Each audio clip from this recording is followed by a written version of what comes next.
And, you know, I'm sat here, you know, in front of a fire telling stories about these two brothers from Regordon.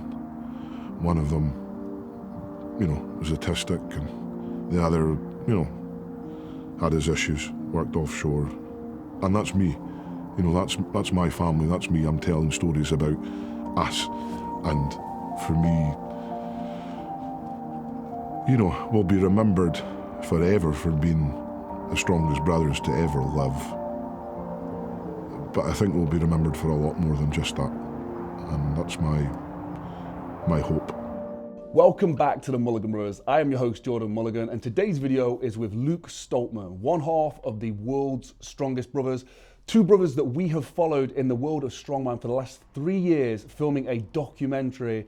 I watched the final edit of the documentary just a few days ago, and I was laughing and crying throughout. I was inspired and motivated, and the film is going to be released very shortly, so please, everybody, keep your eyes peeled. If you want to follow for updates, go to the Stoltman Brothers documentary page, linked down below. All of this has been made possible with your support at Mulliganbrothers.com. Even the feature-length documentary was supported by you guys. So anybody who's bought t-shirts and posters and the journals, thank you so much. You are making this possible. Our mission is to inspire change, and this is our first major project that is going to be released into the world, and we're so excited to share that with you. The new Memento Mori poster, a poster that reminds you that you are going to die, is now available with the link in the description. It's 80 years of tiny little squares that you shade in every week as you go along, and constantly reminded that one day you will pass and that time is extremely precious. So if that sounds interesting to you, head down below to mulliganbrothers.com and use code STOIC for 10% off the poster. But before that, my good friend Luke Stoltman goes through many different things, from self-improvement to spirituality to changing your life with one decision. This is Luke Stoltman. Let's dive into the video.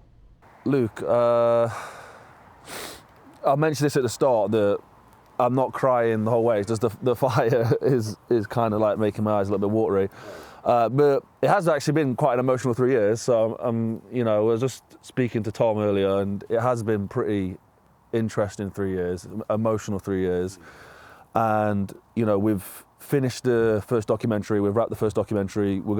I wanted to just film something now with you. Some of it might go in the second doc, but a lot of this is just to sort of go through what's happened over 3 years.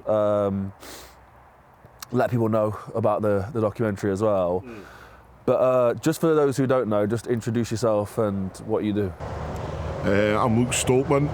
I am a strong man from the Highlands of Scotland, even. Yeah, from Invergordon. Yeah, we're sitting out here in the Highlands at the moment, and we're exposed to the elements. But yeah, I'm Tom's older brother by 10 years.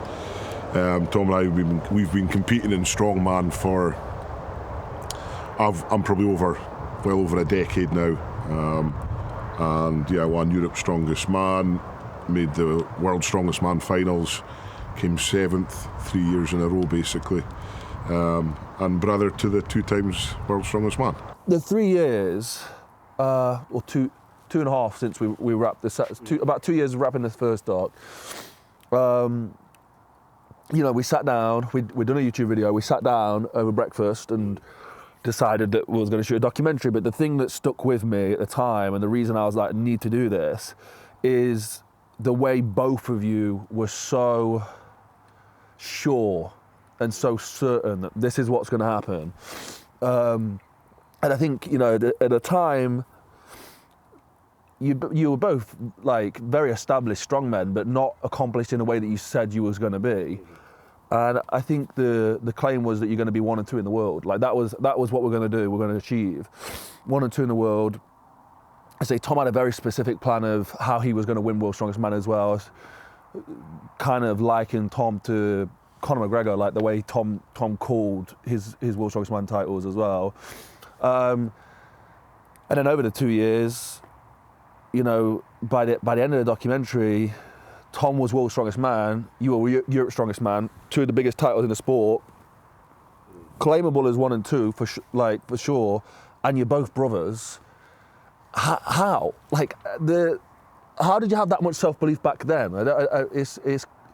That's the whole crazy thing about the story. Yeah, it's a strange one. I think if you say it initially, because I used to say it almost as a joke starting off, and then, it's almost that dream, that unachievable dream. You kind of say, oh, we'll be 1 and 2 in the world, we'll be the best strongman on the planet, and world's strongest man, brothers from Invergordon, a remote town in the Scottish Highlands, will house the 2 best strongmen in the world.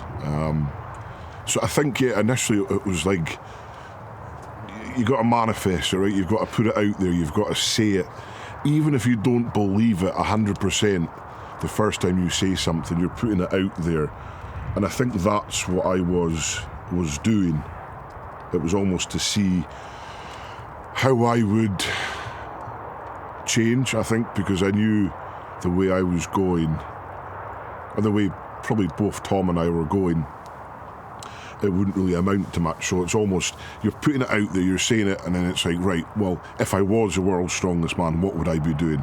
I would have my own gym, my own set of equipment I could train at, physio, we'd have a brand, we'd have a business, we'd have everything that would allow us to kind of better ourselves and try and become that kind of force. So when I said it the first time, it was only just the beginning, it was all just starting off, and we're like, all right, what can we do?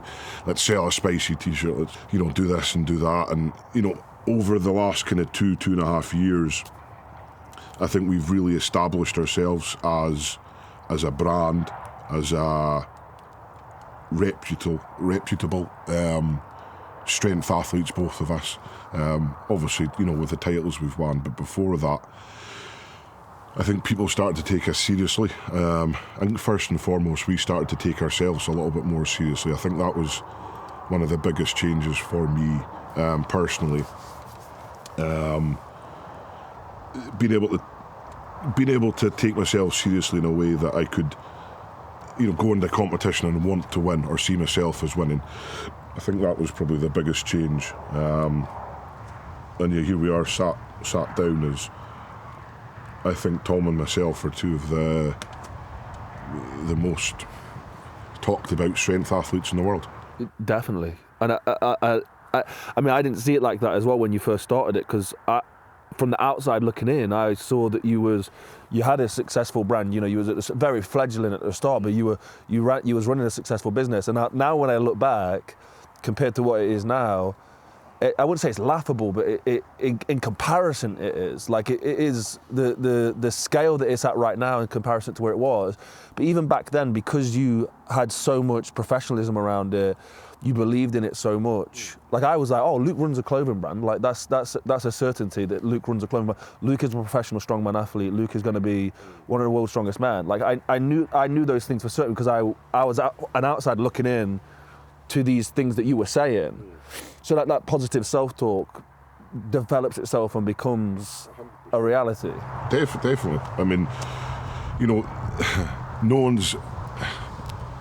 one's said, oh, I'm going to be, I don't know, a world-class documentary producer, or a strongest man on the planet, fastest man in the world. No one's just said that, and it's just happened just like that. So you've got to, I think this is what probably this process has taught me as well, is like, I don't know if manifestation, I'm not a big fan of that word. But it's just saying it, it's just vocalising it. It's like, right, we're going to be the best 2 fucking strong men in the world. We're going to have a brand, a clothing brand that we're both very proud of. We're going to have a brand, we're going to have a gym, we're going to have everything that we wanted, or everything that we thought we could do that would help us become the best strength athletes in the world. And, over time, it's happened. It's not happened like, straight away. It's been, I think it's happened quite quickly, but, it's taken a lot of work, and all this, since I was 16, I guess that's what's allowed me to see, I've gone through, I guess, different evolutions of fitness, of strength, of like social media. It wasn't maybe apparent when I was there, and then it kind of came on, and and now you can understand the importance of everything. And I think it's just setting that kind of goals that you kind of, fucking hell, that would be mad if that happened. Imagine if it did happen. I would give anything, because that's what people say. It's like, I would give anything to be world's strongest man. It's like, well, do that. Like, that's, just give everything you've got. So what would you be, like someone said to me, what would you be doing if you were a professional strongman, if you were the strongest man in the world? Oh, well, I'd be doing this, and this. It's like, well, why aren't you doing that? Do that, because then you'll become that world's strongest man. So, it's been quite a journey, quite a intense journey, because you guys came and said, oh, let's do a documentary. I want to record you guys being the best two strongmen in the world. I'm like, oh, okay, we better do stuff then. We better make that happen. And through some difficult times, I'm very proud of what we've achieved in the last 2.5 years, 3 years of filming together. It's been fucking insane. To think that when we started filming, we hadn't won an internet. I think Tom had won Britain's Strongest Man, but like a big international show, we hadn't. And now Tom's 2 times World's Strongest Man. He's won Britain's Strongest Man a few times. I've won Europe's Strongest Man. I went on to win the World Tour final back-to-back Giants Live titles, podium at Arnold's. Multiple time finalist at World's Strongest Man. So I think we've done okay. I think it's amazing for what, as you touched on at the start when we opened up, like that self-belief. Having that, it just needs a little bit initially. It doesn't need to be you don't need to fully believe it 100%. You just need like a little percent of self-belief that you could become that. And then, you do other things that'll give you a little bit more self-belief. Learn about yourself a little bit more, speak to a psychologist like we did, have a good team around us, which we do now, have people that motivate us, inspire you, like you guys. All these things add up to building up your self-belief. Like, I don't think I could have that true self-belief just by myself. It's because of Tom, it's because of Cushy, Sinead, you guys, our friends, the physio, psychiatrist, nutritionist, coach. All those things will feed that. It's like the fire we're sitting on. You need to add fuel to it constantly, and that's like my self-belief. It's not just, I'm not going to sit here and say I've got all the self-belief in the world, because it's been a battle every day. I remember last year before Arnold's, the night before, I went for a swim and I was in tears. I was like, this is mad. This is like, I'm going to go up against these guys in the heaviest competition.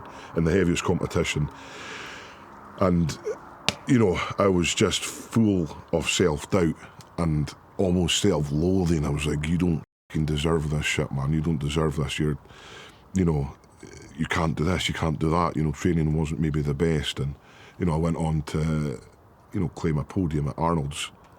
And that type of stuff, it's probably always going to haunt me, that kind of, the self-doubt. It's difficult sometimes, because what we're trying to do, you're trying to be the best at something out of everyone in the world, and like that, the enormity of that fact isn't ever lost in me. So I want to be the strongest man in the world. That's fucking insane. It's such a massive task, and sometimes for me, if you get caught up in it, you get caught up in that kind of the awe factor of it. So that's why it's nice to have that team around you that kind of reassure you, kind of give you that cuddle, give you that kind of ability to be grounded and just come back down and realise that, it's a cool thing to do, but it's well within your grasp. And that's where the self-belief comes from me, I think. You talk about the trophies in strongman, but I think you applied that attitude 3 years ago to all aspects. and like the clothing brand's not like underselling it. It's not like a small thing. Like it's a really big operation right now. And I know like with that, like you want to be the strongest man on planet Earth. Okay, so that's the ceiling. You know, like that is the ceiling. So like when we're talking about the clothing brand, like you spoke about like bigger brands. I won't mention some of them, but like, you know, you're not talking about I want to be the same as some other YouTubers' merchandise range. Like you're talking about big clothing brands, and that's how important is it to set the ceiling, or to have kind of no ceiling, I would say, with you, Luke. Like you do kind of like have no limit with that. Yeah, I think that's the kind of, people probably be sick of me talking about it, but that's like the legacy, or that's the dynasty, or whatever, you know, that we could leave.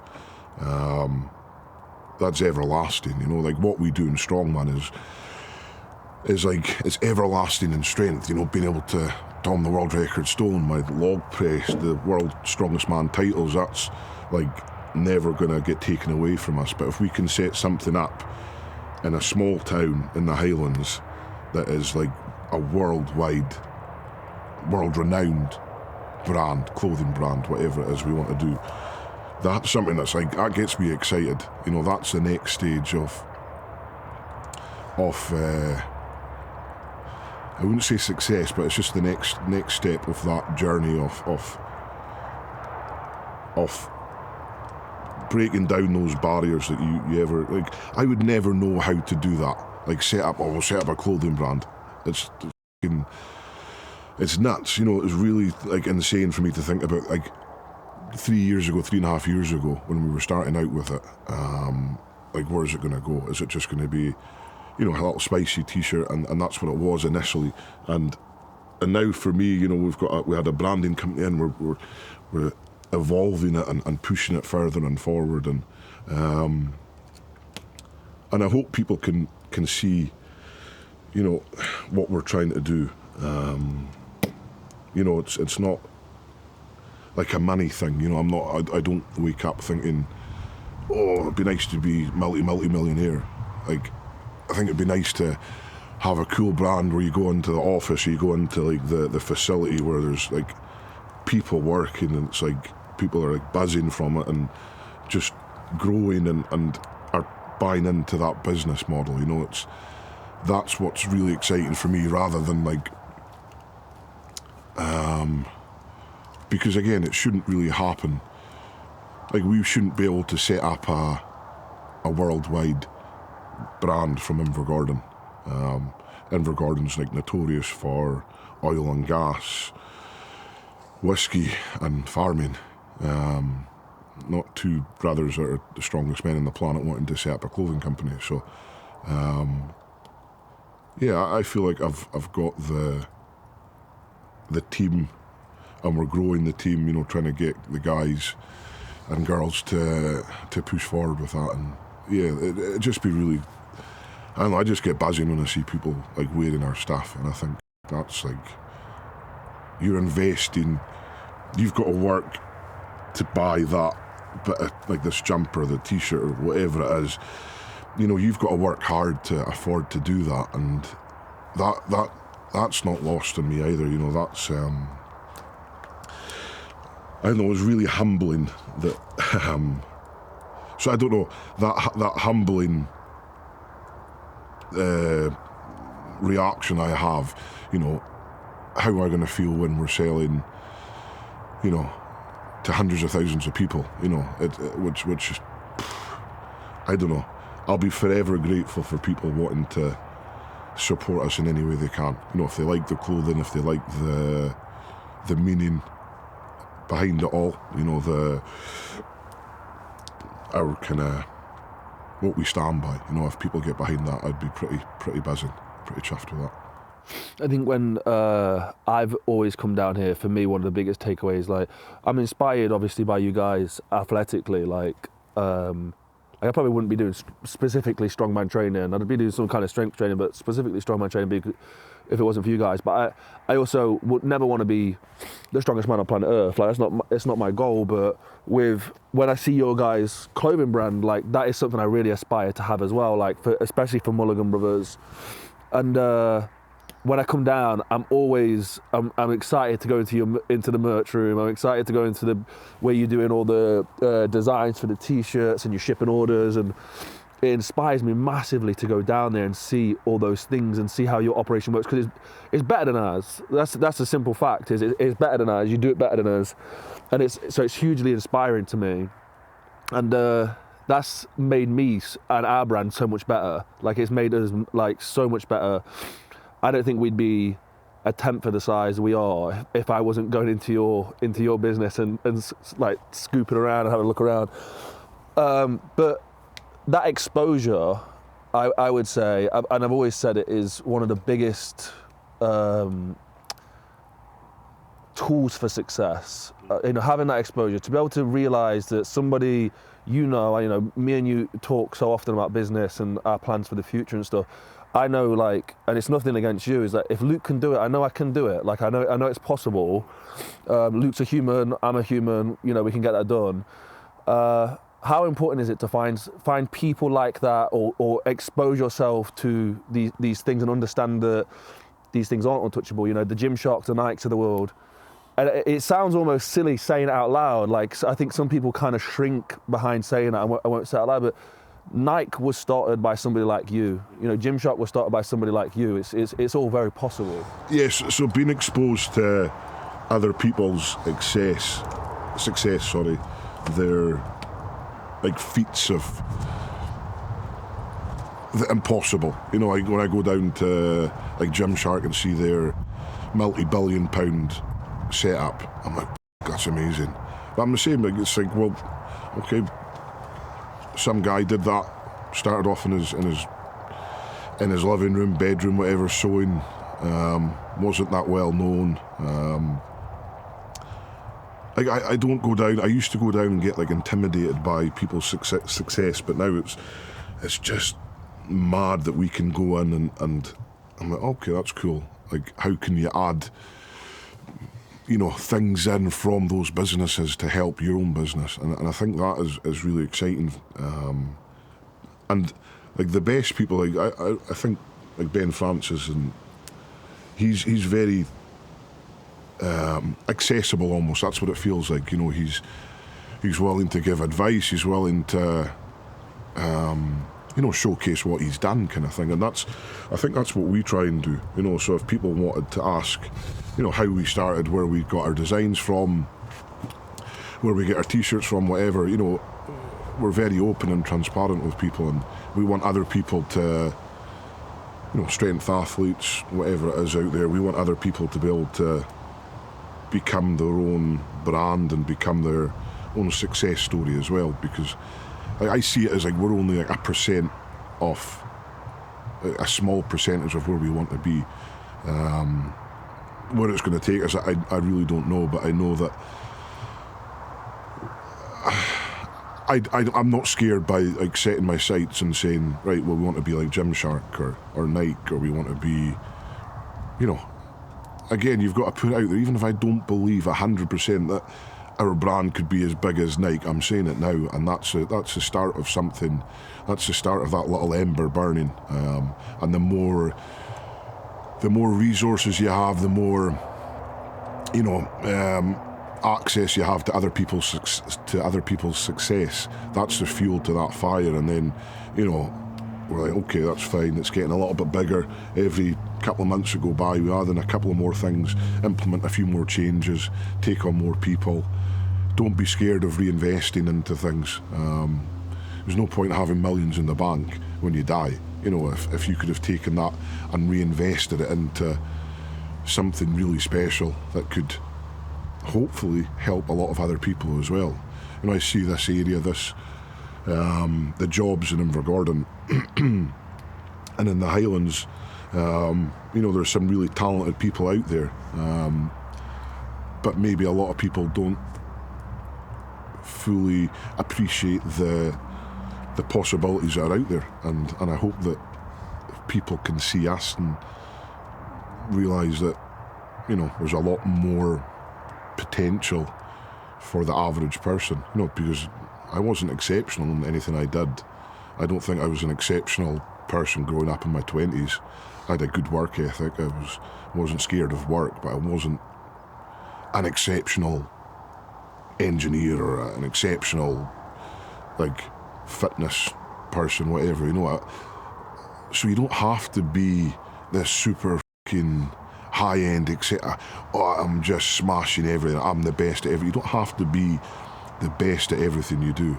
You just have to have the ability, I think, to realise when it's time to get help or trying to learn from other people, or, you know, use other people's successes like inspiration. And then hopefully what you're creating can be exceptional. You know, that's something that I hang on to. You know, the fact that we've got the potential to create something really exceptional. And it's not me that's like, I'm not the exceptional person in that. I'm just that person that maybe has a little vision and, I don't know, can speak to people in a way that maybe they buy into this bullshit, whatever we're doing. And hopefully we can just create that ember will go into that fucking inferno, and we just take over everything we want to do. And that's my plan. But then I just want everyone in the world to know who we are, and I want us to have a meaning that people, you know, when they wear something, they feel empowered, they feel. And I might be talking absolute rubbish, you know, people might not, they might just put on a t-shirt because they like that, but I know there is people that when they wear our clothing, our brand, they feel a sense of like power, you know. They've said that to me, and that's what keeps me going, that's what keeps me thinking, well, if that one person could walk around a little bit more confident because of them wearing something that we've produced, we've made, we've sold to them, then we owe them a little bit more to keep going, to keep trying to push a little bit more. And, you know, that's kind of what I hope for. Yeah, it'd be pretty cool to have that brand that just has a meaning to people when they put it on, because a lot of the time, you know, you wear stuff just because it's cheap, just because it's the in thing, you know. It doesn't really have a meaning. People wear a lot of stuff just because it's expensive, because it's a designer. That doesn't really have any meaning to when you put on something. So if someone could put our stuff on and think, these guys have worked hard to get to that, and maybe that can be me in a few years' time. That's what I would really like. You know, when you talk about the spark, the ember, like for me that really encapsulates like inspire change. Like it's about like, it's not about trying to change one person's life. It's like those little embers just getting spread everywhere, you know, and it's massive. And I think when you talk about Ben Francis, I think we had the same experience when we went down to Gymshark. I was really, really inspired. And at the end of the day, it's a facility like Nike. If I go into a Nike factory or a Nike facility, it'd look the same. But I think if I walked into a Nike factory, it'd be cool, and I'd be able to look around and you know, feel inspired by what they had set up. But when it's Ben Francis, because his story is so relatable, you know, it feels like he doesn't feel like some guy on a pedestal. He does feel accessible. He does feel like a guy who talks to people and shares his story. That building that could be Nike's building, but it's not. It's Ben Francis, it's Gymshark's building. It feels like, oh, this is a possibility. So what I want to do to give context to, you know, everything that you've achieved so far and everything you achieve in the future is like 3 years before we met, where was you at? I was, stuck in the oil and gas industry, working as a survey engineer, dimensional surveyor. You know, I didn't think I was unhappy. Like, it's weird because you become numb to whatever your routine is, that normal routine, whatever. So it's like, right, go away offshore for 3 weeks, come home for a week, see Kushi, spend a bit of time with her, and then go away again and not see her for another 3 weeks or so. And that was my routine. That was my, I guess I was comfortable, there was money coming in. But yeah, looking back on it, it was such a depressing, like, I couldn't, like, you know, when you feel like you're clogged up, you know, like that's what it was. It was like I had to be this person that was an offshore worker, so then you had to fit into that kind of almost whatever that resembled, you know. It was like a drinking guy that bought bullshit material things that tried to use them to kind of make it like, oh, it's a good job because I can afford that. And that's where I was kind of probably fitting into, like three years ago before we met. And I am still very grateful for that industry, you know, because it allowed me to do a lot of things. It allowed me to travel. It allowed me to pay for a lot of stuff. But yeah, it was just it was a constant battle to feel something, I think. You know, that was tough because I wasn't really, I was doing strongman, but not to that level where I'd ever fully kind of committed to it. You know, I didn't give it that like that everything, you know, that kind of due justice. I wasn't like saying, oh, I'm gonna walk away from everything I've got and then just compete, you know, because I didn't have, like I said, that self-belief.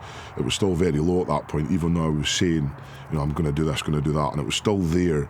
But then that self-doubt, that kind of self-sabotage, drinking, going out, you know, downplaying me, I think, as a person. That's where I was at before we met. And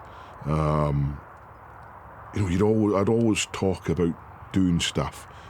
Like, I was quite a good talker and like saying, oh, I'm going to do this, going to do that, and then, you know, it just never happened, never amounted to anything.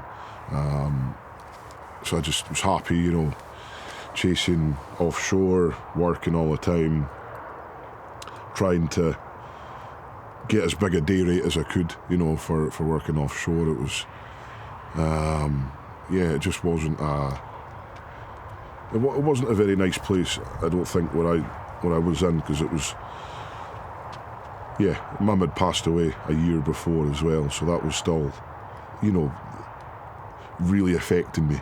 Really, really kind of unable to, I don't know, like fully accept what had happened. You know, I knew she wasn't there, and I knew, you know, that was it. You know, I wasn't going to see her again and stuff, but learning how to deal with using her to still have a relationship, you know, memories, things that make you think of people that aren't here. I don't know, just, and wanting to do her proud almost. You know, it didn't really happen straight away for me. It was only a few years later that I thought, well, what the fuck am I doing, like, with my life?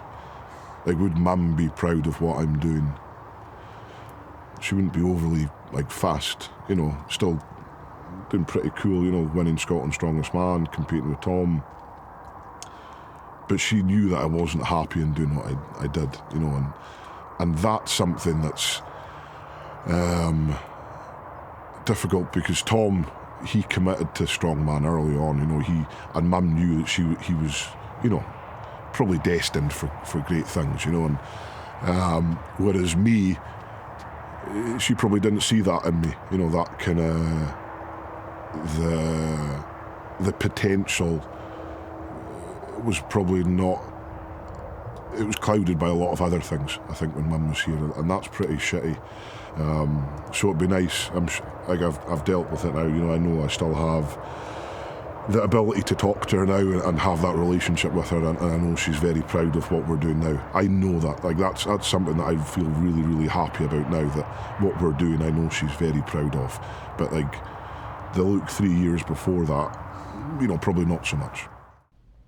If you're enjoying this interview with Luke Stoltman, please consider heading over to www.mulliganbrothers.com, where you can now get the Memento Mori poster, a poster to remind you that you are mortal and one day you will die. I shade these boxes in. There's 80 years of tiny little squares, and I shade them in every single week. And I'm reminded that one day this pen will not touch that paper because I will not shade that box in no more. And if that doesn't get you motivated, I don't know what will. Use code STOIC at checkout for 10% off. But before that, let's dive back into the interview. I'm just talking about that. For me, like, this is more like interested to hear your perspective. I know we were speaking yesterday about sort of the idea of like working grief away and like hiding behind grief. But when you say your mum is happy now or would be happy now, like how do you see that? Like, is it? And I'm asking this for myself, like, because one of the biggest things for me why Inspire Change and Mulligan Brothers exist for me is because of Jacob. And I feel like I wrestle sometimes with like, does he know? Does he know? Is he proud or would he be proud? Like, how in your head, how do you like sort of, how does it look to you? Just still being connected, and again, it's been a long drawn out process for me. Like, I still feel a massive connection with Mum, every day. Whenever I go for a swim, whenever I hear a certain song, whenever I see a certain flower, whenever I see a certain bird, or a certain time in the morning, like sitting here in the morning in the summer when the fields I can still see Mum. I still have that kind of ability to. I have that ability now to be able to see her, and then you look at different things as well. It's like when Mum was still here, she was the one that was making t-shirts for us at competitions, and like that was her that inspired that, so like she inspired that change in us. We just didn't know, like, that was our path at the start. So like, I know she would be so happy with that, the fact that we've got people wearing our t-shirts all around the world, which is bonkers. Like, I can just imagine like speaking with her, some order from Japan come in there, or from New Zealand. We've just shipped out 20 t-shirts to New Zealand, and I could just see the kind of disbelief in her, like thinking, that'd be wild, that's mad. What, in Japan? How do they know who you are? Like, and that type of stuff, like, I can feel her speaking, I can feel her presence there when we're doing stuff, and like that's why it's quite important for us, because it's all stemmed from Mum. Like, we didn't really see that before, and I've still got old t-shirts, the ones that Mum used to do. Probably can't fit into them very well now, but she was the one that kind of told us or showed us what to do with our lives without even knowing it, and like that is massive for me. So having that realization that, like, Mum's been gone for 6, almost 7 years now, and only in the last couple of years has her messages come through to you and saying, this is what you should be doing. It's not, because sometimes, when you're grieving, when you've lost someone, or when you're you're in that dark place, and it's just mud. Everything feels like mud. Your brain waking up feels like you're walking through mud. It just feels just muddy. So you can't really, it's hard to process initially, so you kind of washing away that mud every day.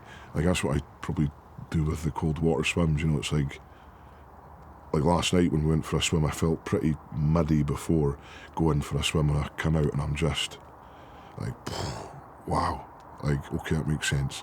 That's why I'm doing it every day, or trying to do it every day. But it's been open to different things, because a lot of people, when someone dies, that's it. You have the memories, and then those memories kind of die out, again. It's like that once big fire, you've got all those memories, that was the fuel, memories. oh wow, remember that time, and it keeps kind of dwindling down, and then it's like, there's not much there, there's not much memories left, but like, creating new memories with someone that's not there anymore in the physical sense is really special, you know. So when I go for a swim and I have a cry, you know, that's a new memory with Mum. When I sit out having a coffee in the morning and like I can see her, I can see Mum there, like that's a memory. When I have a dream about her, that's another, you know. When we're making like a new brand idea, a new t-shirt, a new colour, like our colour scheme now is like, it's very much Mum's colours, you know, and that's very important. So everything that we do now is like a little memory, a new memory of Mum, and I think that's pretty special, being able to almost harness that. But it's tough. It's you know, we still, all our family, you know, we still miss her like crazy, man. It's like every day. You know, it's like speaking to Dad a few nights ago, and he got asked something to do something, and he said yes, and then he said he was speaking to Mum, and Mum was like laughing at him, calling him like a fucking idiot. Why did you say yes? You know you're going to hate that. And that, you know, those little things, it means a lot that I can still kind of tap into that. And you know, I think, you know, I don't know, I'm not religious or anything like that, but I think, you know, one day that I hope I have the ability to really, you know, communicate with her in a different dimension or whatever it is. I don't know what that, but I feel you know, I can feel her presence there when I do stuff, which is pretty cool. So I don't know how, I don't know why, but it's maybe just been a little bit more open to different things. You know, the world that we live in is wild, man. It's so special, such a cool place that we live in, and you know, there must be more to, you know, what we all think, I think. And I think that's maybe what I've learned over the last kind of few years, that there's a lot more to things than like energy. You know, how do we, everyone can feel energy, like how do you get that, and like trying to harness that. And yeah, I feel Mum gives me energy every day I wake up. She's probably the reason, along with, you know, Cushy, Dad and father family members, but she's a big part of the fuel to that inferno that I'm trying to make. You know, she's a huge part of that. When you talk about the like the spiritual journey, I'd say you've been on. Like if I'd say it like that, but like I don't think people expect it from you, but I think it's one of those things that you've constantly explored for the last 3 years. Yeah, I mean, for yourself, like how would you talk that for anyone? We were just talking the other night about, I don't know if you can mention it on here, but like, you know, so you're going to these like spiritual retreats and trying out new methods and different things, and some of them are hits, some of them are misses, but like you're more than open to try these things out. Was it cold water that opened you up to that, do you think, or was it something else? I think it was cold water, and so Neil Rooney, great guy, like he's probably one of the guys that kind of helped unlock something, I think, or be more open to things, because we're so closed off. Like, if I was to say I went on this retreat with a group of guys, we did X, Y and Z, we were all doing breath work, we're like going into this mad trances and we're crying, laughing, people would tell me, fucking maniac. You know, that's people's first reaction, is like, oh, you're crazy. But if you're living a life that is just so numb and so monotonous, every day is the same, you feel the same, you wake up the same time, and that's fine for some people. Don't get me wrong, that's fine for some people, but if people are saying they're depressed by that life and you're not willing to try anything else, like, you're a fucking maniac. It's not me that's a maniac for trying, like cold water, different plant medicines, sharing groups, breath work, light, sound baths, chanting mantras, you know, meditation, yoga. Not that I do yoga, but there's all different things out there, you know. It's like every Thursday now, you know, I go with Cushy's dad and another couple of guys, and we sit there, we chant mantras together, we do some breath work together, we chant Om for 10 minutes straight. That's all we're doing is Om, 10 minutes straight. After it, my whole body is like alive, man. It's like, oh, what the f*** is that? And it's just by like saying one word. Like I don't know. I don't know what it is. I don't know if it's like someone up there or someone down there or someone there. I don't need to know what it is, because I can feel it. I can feel that energy. And as a person, you want to feel stuff.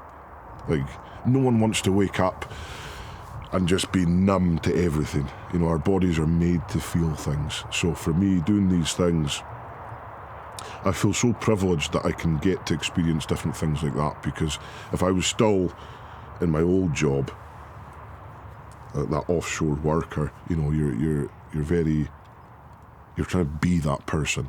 Now, I'm not trying to be anyone now. I'm not trying to be a strong man. I'm not trying to be a business owner. I'm just experimenting. I'm looking into different things. Like, okay, that was cool. Jesus, I just spent a day, like, did a retreat down in Pitlochry with a group of men that were struggling in one form or another. No, they all had experienced trauma. And the most powerful thing was at the end of the day, like, so we opened up, we shared stuff, why we're here, what we're hoping to achieve by it. And then by the end of the day, like, we all shared it again. And the change of energy, it was like people realised what was going on with their trauma. You know, you can release that trauma, and that was one of the wildest experiences. Like, for me to be able to be connected to everyone. Like, at one moment I was like trying to put out energy like into the room to like make sure everyone's okay, and then shooting out energy to try and tell Kush, like, Cushy, I'm fine, don't worry about me, I'm good, man, like, just chill. But like, if you feel that energy, and you can like I feel connected to you at the moment, you know, because we're talking, we're like, it's there's energy in everything we do, and I think it's just been open to that, you know. So there's all different things. There's, you know, plant medicines. There's ayahuasca ceremonies. Not I've done that, but you know, it's like, why wouldn't I do that? Because there's been so many breakthrough people like that are just like buzzing from it, and I think there's so much out there that we're not even open to exploring. Like, if I'm sitting here saying we chanted with 4 different people, I chanted for 10 minutes, and I was buzzing off my tits because of that. It wasn't through drugs, it wasn't through anything, that was just through chanting one word. People watching this, it might work for them, it might not. But if you can feel something different, then rather than be depressed and numb to what could be out there, I think for me it's very nice to think that there's other things out there that we can do. And for me, like last night, it was amazing last night. You went for a swim with Neve, Kush, myself, we went in, and you're just laughing, like uncontrollable laughing. Like, I'm like, this is insane. Like, why am I laughing so much? You've got like mad dark clouds, it's raining, it's windy, the spray from the waves, Neve's getting pummeled by the waves, Kush is getting pummeled, I'm just buzzing. I'm like, wow, this is like, those type of moments are so simple, but yet so happy. It can make you so happy, it can make your day so much better. But yet oh, you're a maniac for going for a swim. I might be a maniac, but I'm happy at the end of the day. You know, I get to go home, have a nice evening, be happy, chill. And yeah, so I don't know if it's spiritual, I don't know. I don't know. I'm not some guru of anything. I'm just some guy in Invergordon looking to try and feel a bit more and get a bit more energy out of simple things. I want to take it back to the word muddy. I really like when it was dark, and it's the same kind of thing working with energy. But I think in those moments, I think for me, I used to call it like a well. Like I felt like I was stuck in a well, and I remember I was very like masochistic. Like I would seek pain. That's the kind of like energy at the time. I would feel like I wanted to seek pain, not in like or maybe in a self-harm way actually, but I'd do it through like, you know, like strength sports. And I'm interested, especially because your job, your career is in strongman. In those moments, would you go to the gym and do like and just destroy yourself when you was in those muddy moments? Yeah, so a lot of the time, yeah. I mean, a lot of those muddy moments were being offshore in the oil rigs, you know, so I know probably a few people watching this that know me probably tell me I'm talking shite, but you know, we used to work quite hard, 14, 15 hours a day. But I used to get up about 4 o'clock in the morning. I used to do cardio for an hour. I'd go to work, then I'd sometimes train at lunchtime, then I'd do my weights in the evening. And that was like every day for up to 3 weeks, you know, so that was my pain, that was my way of feeling something, you know, because I didn't have any way of knowing what was going on. I didn't know if I was depressed. I didn't know if I was like, I didn't really know what it was. But all I knew back then was that's what I had to do. Like, if I didn't do that, if I had one day off, then I would be like just so guilty, like so like, and that's when that kind of nastiness came, you know, like I was like looking at myself going, you know, not impressed with myself because I couldn't do that. And then that was the same, it probably still is the same, you know, I feel so good after going to the gym. I feel so good after I'm in that exposed to cold water, you know, the colder water I can go into, the better. And it's probably a form of, I think through suffering comes great rewards. You know, you're not going to go and just, I don't have that ability to wake up in the morning sometimes and just be happy, just tell myself, oh, it's just time to be happy. I don't have that ability, and I don't know if many people do.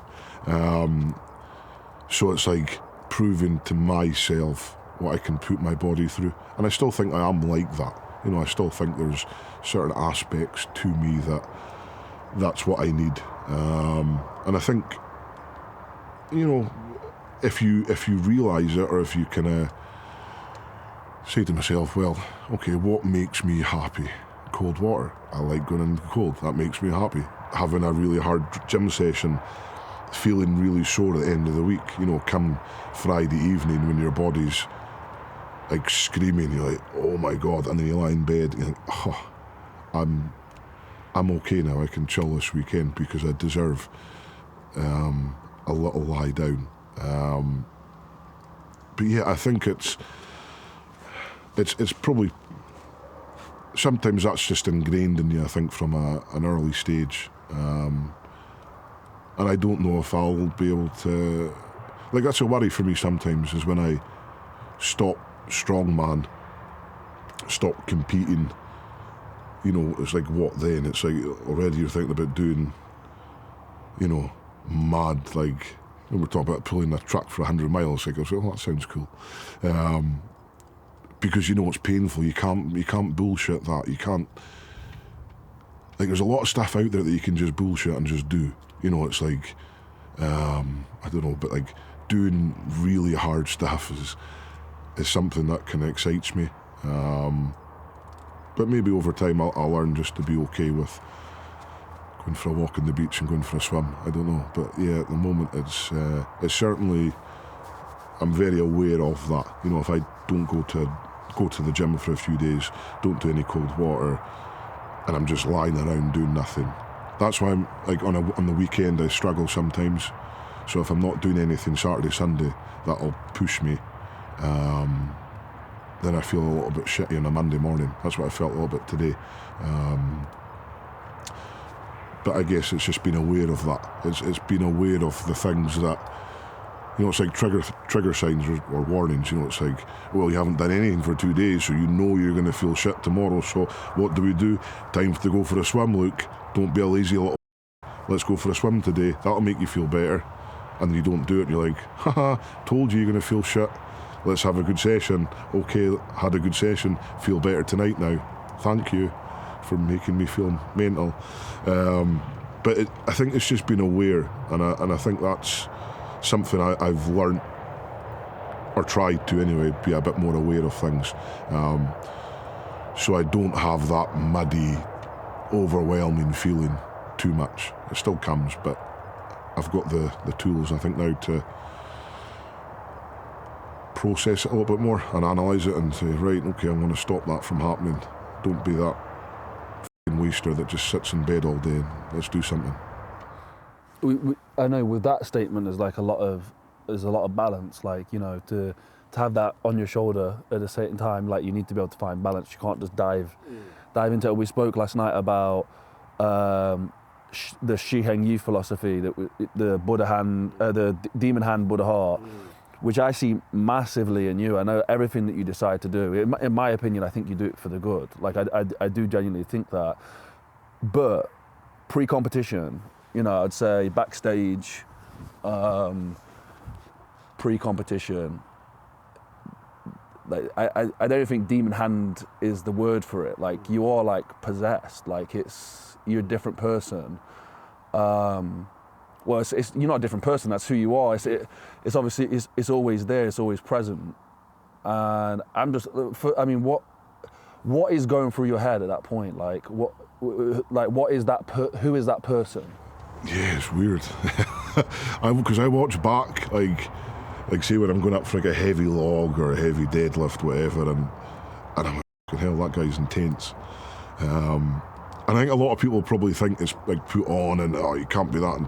But it's like, when I talk about energy, it's like that energy is just there, and you're like, oh, just give me something. Like, you need to, oh, like, everything is just tight and not angry, but just energy. That's what I feel like a ball of energy sometimes. And like, that's my, like, you get some people that think, oh, strong man, you know, it's not, it is what it is, blah, blah, blah. But like, it's a privilege for me to be in these shows, man. It's like, how many people would sacrifice so much to be where I am? You know, so, excuse me, that doesn't, like, that's there in my head. So I'm like, right, I'm that person. I can be the world's strongest man. I need to do everything. So it sounds really bad sometimes, but like, when you're in that mindset, you just don't care. Like, nothing. The only thing you've got to care about is that next event. And, you know, as soon as that event's done, you're like, oh, that was good. That was all right. That was fine. And you kind of just change. But like, that's why I'm so, like, I feel like I'm electric. You know, when people watch me, like, I sense people get like when I'm doing a log press, like last year at Arnold's, like, I sensed that, like, electricity that was there. And then, you know, when I'm celebrating, ripping my shirt off, like, bro, that's me. You know, that's that kind of, that big ball of energy that's been building up, because you've got to control it. You've got to, like, you know, like, got to just chill. Okay, don't give it too much. Don't give it too much. Don't give. And then it's like shades come on. As soon as I put those sunglasses on, I don't know. I really struggle to kind of go back into that place, and that's probably where I'm trying with the other stuff I'm trying. You know, like mantras, and like, we talk a lot about flow state and stuff, and like, sometimes when I'm like, if we're doing chanting or mantras, whatever, I'm almost back into that flow state, and I'm like almost watching myself from out here. It's like an outer body experience almost. It's so weird. It's so hard to describe.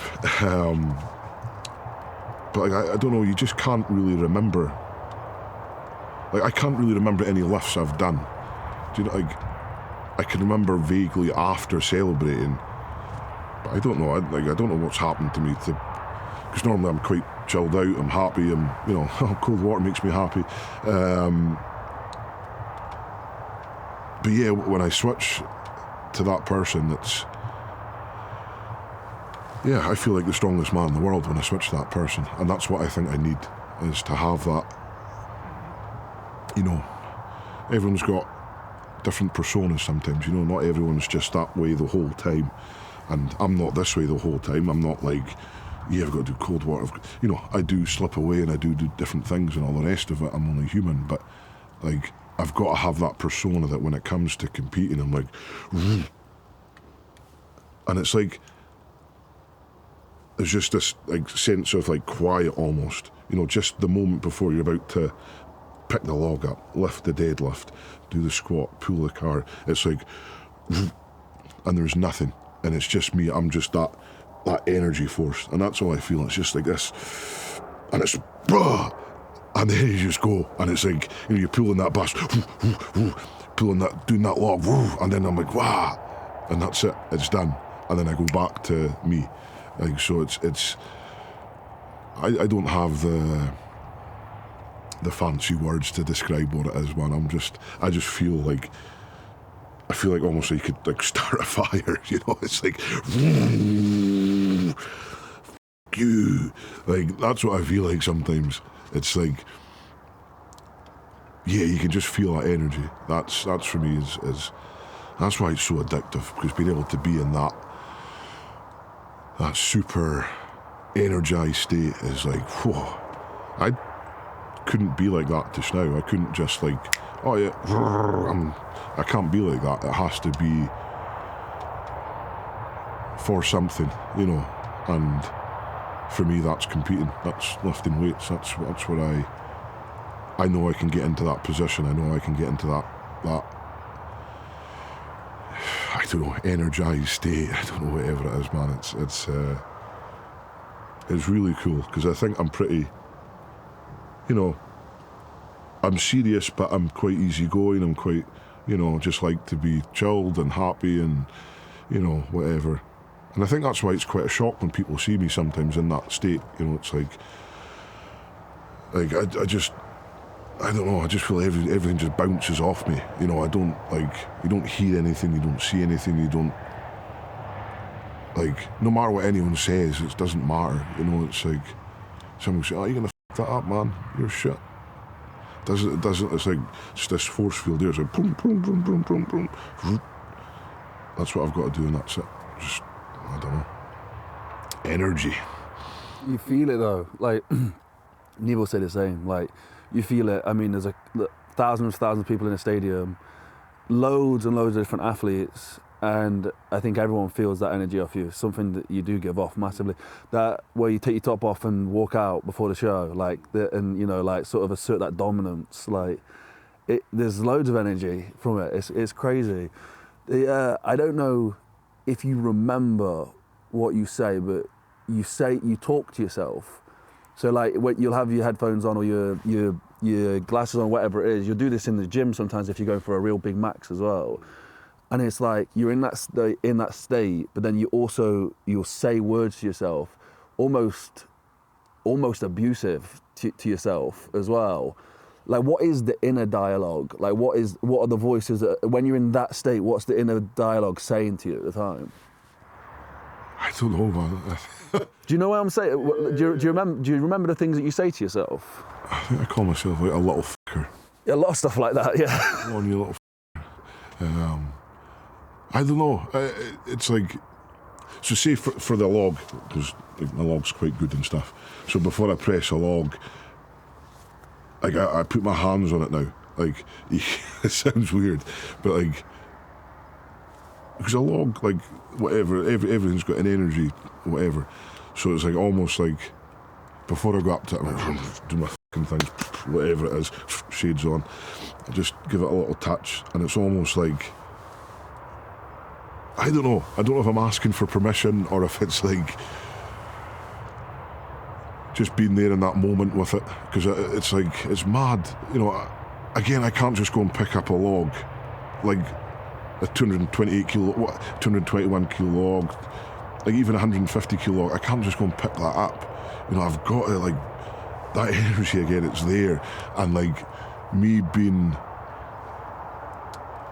it's like almost like, right, touch you there, yeah, we're good, but I'm going to disrespect the f*** out of you now. Now it's time you're going to be my little f***er, right? So I don't know if I'm calling the log a little f***er, or if it's me, probably both of us. I was like, come on, you little f***er, get this thing up. Mother fucking like getting that, like getting you're getting the energy, it's more energy. Because again, I don't know if it's like the vibration it comes out at or whatever, you know, it's not how I would normally talk. You know, my voice is probably maybe a little bit different, and it's like those vibrations maybe just help. I don't know. It's like the devil fucking saying something. I don't know, but I know it just works for me. Like, that's the thing. It's like, I'm not saying go and call yourself a little f***er, you'll be able to lift a log, or go and touch a log and you're going to get, ooh, that's energy. Like, it's very specific, I think, for me, what works, you know. Other guys can just rock up and just, yeah, easy, you know, but I do know people can feel that energy coming off me. You know, I do know it's like, okay, that's Luke. Let's just leave him be this now. And then when you combine me and then Tom, you know, Tom's vibing off my energy. He can get that. He's walking around like a fucking silverback gorilla, just like, you know, he can just feel that power. And then I'm feeling that, and then it's like boom, boom, boom, boom. You know, sitting here, I'm not the strongest man in the world, but I know I can be.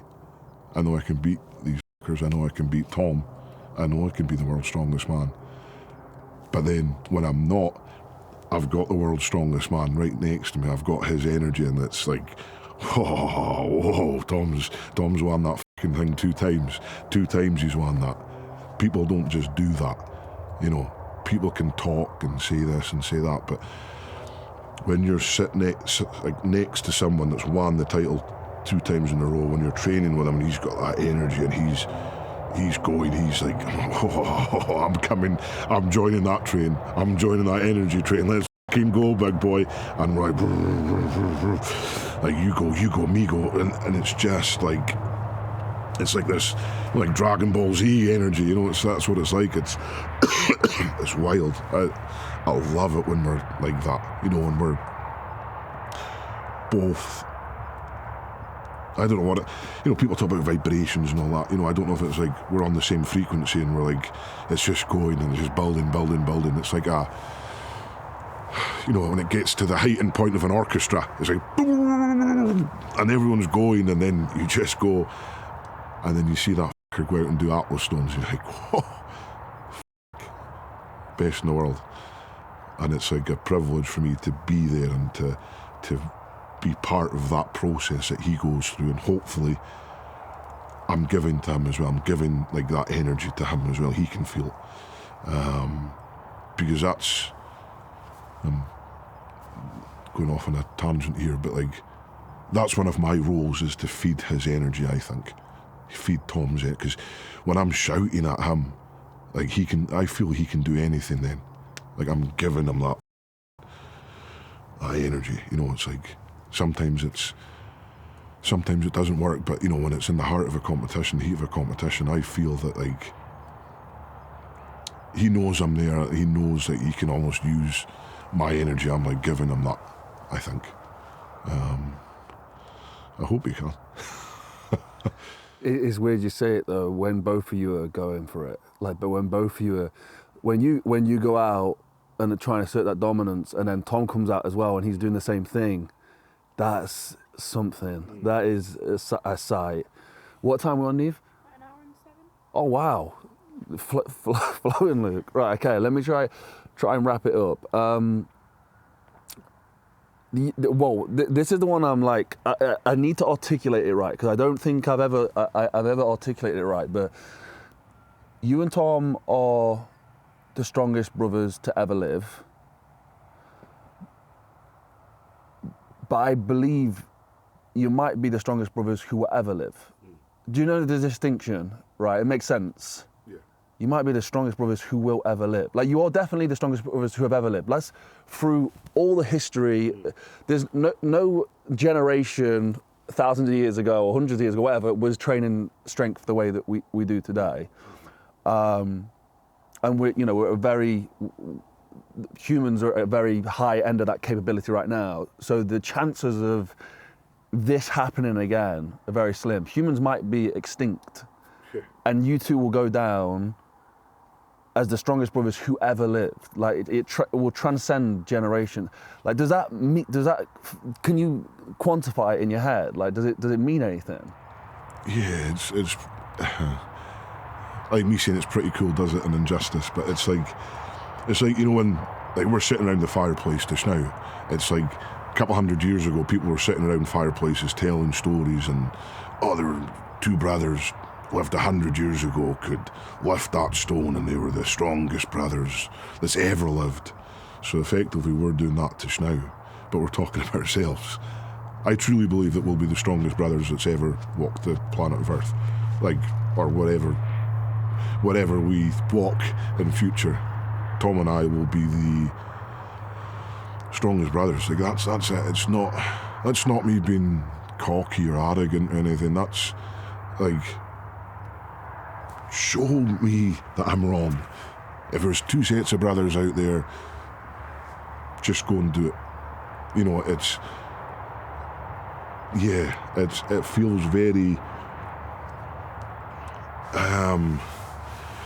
like almost like overwhelming to think that's what we've done.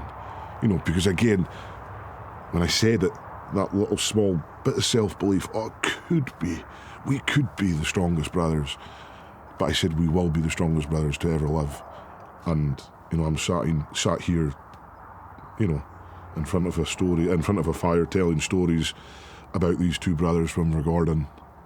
One of them, you know, was autistic, and the other, you know, had his issues, worked offshore. And that's me. You know, that's my family, that's me. I'm telling stories about us. And for me, you know, we'll be remembered forever for being the strongest brothers to ever live. But I think we'll be remembered for a lot more than just that. And that's my hope.